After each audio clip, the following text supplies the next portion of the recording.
Hi there, welcome to Purcellville Community Market. I'm just going to show you around, and we have some really great vendors, starting with First Avenue Bakery.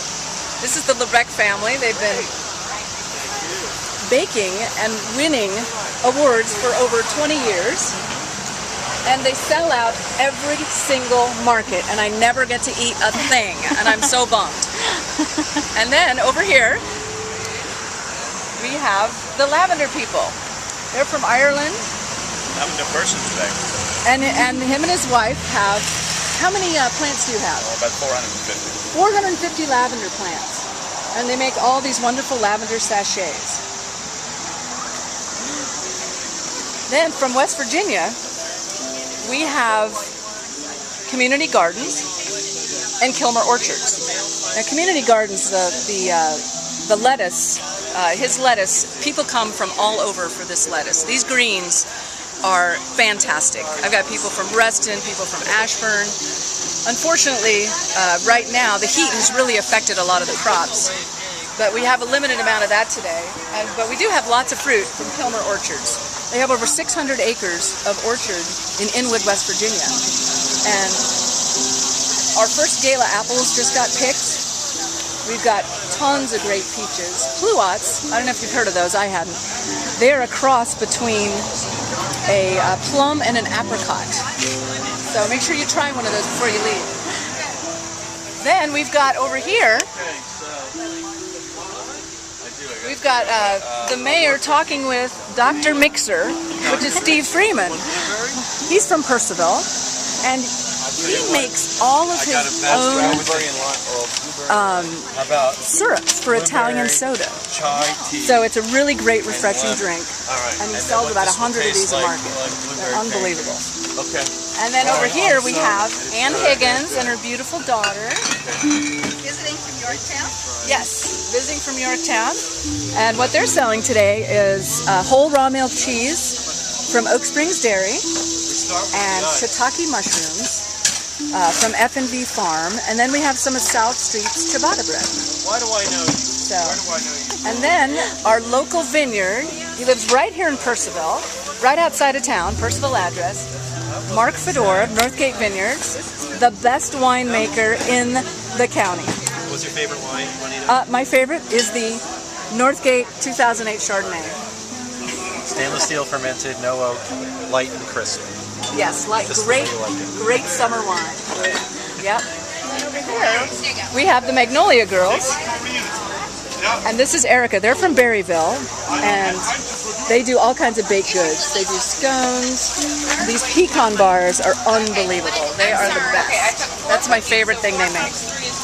But a lot of people come for their pound cakes. They've got lemon pound cake, lime pound cake. They've got cookies. This young man here, John Murky, this is John Murky.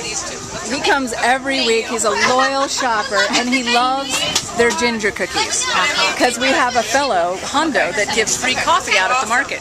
So he comes every morning and gets his free coffee and his ginger cookies. So here, follow me over here.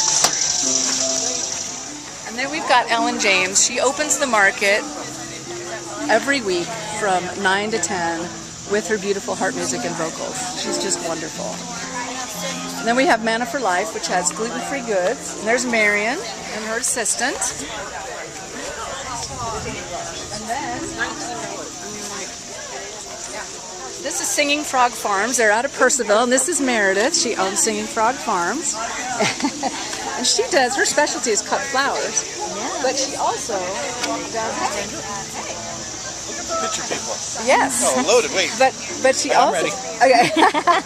They also do herbs. They have watermelon. They also sell to Magnolias. They sell to the Wine Kitchen, and their flowers to Wegmans. So, yeah. Which they can't seem to keep in stock. Yep. Can't seem to keep these beautiful bouquets in stock. Is this all they have today? Yep. This is. Look at. It's only like 10 o'clock, and they're. People have been walking out of here with gigantic bouquets. Now this fellow, his wife is a soap maker. This is Ken, And he's got all these incredible soaps, like a soap for everything. A soap for, oh look, Denver. Man soap. That's right. And I have to say the mayor and a lot of guys I know love the man soap. Where's the man soap? She runs out of this all the time. Man soap. Hi. Hi. Gonzalez Produce. They're from Montrose, Virginia. And that's Joelle. And where's Luis? Luis must be getting some coffee or something. But they come with corn. They've got a lot of different stuff. And their temperature is 6 degrees higher than it is here. So they're able to bring to market stuff just a little bit earlier than other people. Joelle, wave to the camera. Here, come on, they even have figs today. Wow. Yeah. I wondered what those were. Yeah, those are figs. Wow. Great, baked with goat cheese in them. Yep, heirloom tomatoes, cantaloupes. And then, come down here is Payne's berries.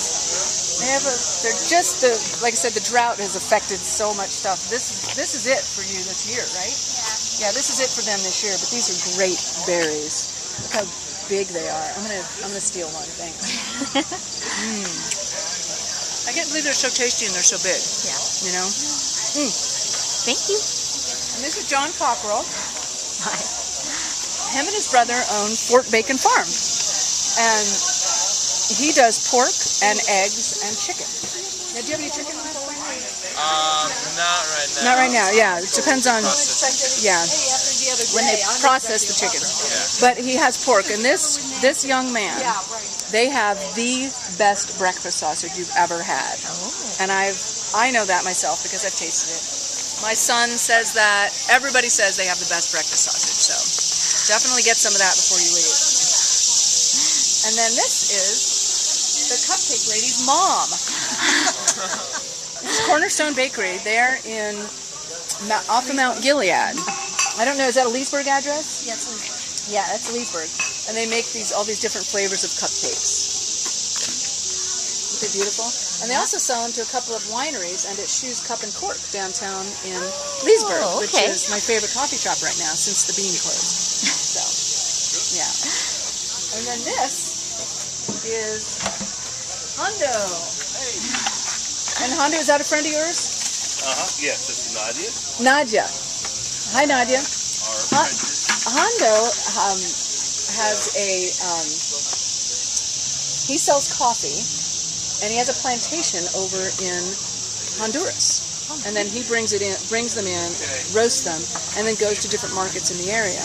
Wow. And his last stop is Purcellville, so he gets up at about 3 o'clock in the morning, starts brewing his coffee. And after he brews it, he drops it off at the different markets he's at in D.C., Vienna, etc. And then this is the last of the line. And he just loves this market, so he doesn't really have to do this market, but he likes the feel of it. He loves the vendors, that everybody's helpful. He loves the customers, and he provides us with free coffee, which is another reason to love Hondo, not just because of his great personality. And then we've got this young man from Purcellville. This is lady from Loudon Magazine. Hi, how are you? This is the Smoothie Man. We just call him the Smoothie Man because he's so smooth. No, that's not true. It's because I make smoothies. Okay. Anyway, he does fresh fruit smoothies, and they're made out of whole fruit, not canned fruit, or they don't have a lot of they don't have sugars added to them like corn syrup. He puts agave nectar, or you can do Splenda, or The only fresh fruit, all ingredients bought in Loudon County. I would say that. Yep. And he's also this is Betty's homemade chips. These chips, I don't know if you've tasted this. You have to try these chips. You can try the sauces. And they do a really good bean dip. The chips are so good. They're handmade and they don't get stale. I don't know what it is, but they're addicting. And this, you got to try this too. This is good. And they also have enchiladas. You want to grab a thing of enchiladas out? They do these really, really delicious enchiladas. I've bought them about 50 times. Wow. And they're great. So, and they're authentic. And that's Emily. Then we have Liberty Hill Chicken. Hi guys, this lady from Lab Magazine, and she's filming to put us on their Facebook page, and she might do an article. So, this is the Maddich family, and they live in Berryville. Can you tell her about your products and how you came? It's a really interesting story about how they came to raise pasture chicken. So, anyways, we were looking at wanting to have an enterprise for a family. We also wanted to eat healthily, and so we realized that not all chickens are made the same. And it's like we went down to Polyface Farm and took a tour of that and said, hey, we can do this. And so we ended up building these pens. In fact, we have some pictures of the pens on the board here that show how we raise our chickens. We put them in these tractors, we move them every day, and they eat fresh grass, fresh bugs, and then we go to butcher, and it's really healthy for them. They're delicious, they brown up nicely. And then we also have another batch of chickens that are eating the grass and the bugs, and those are our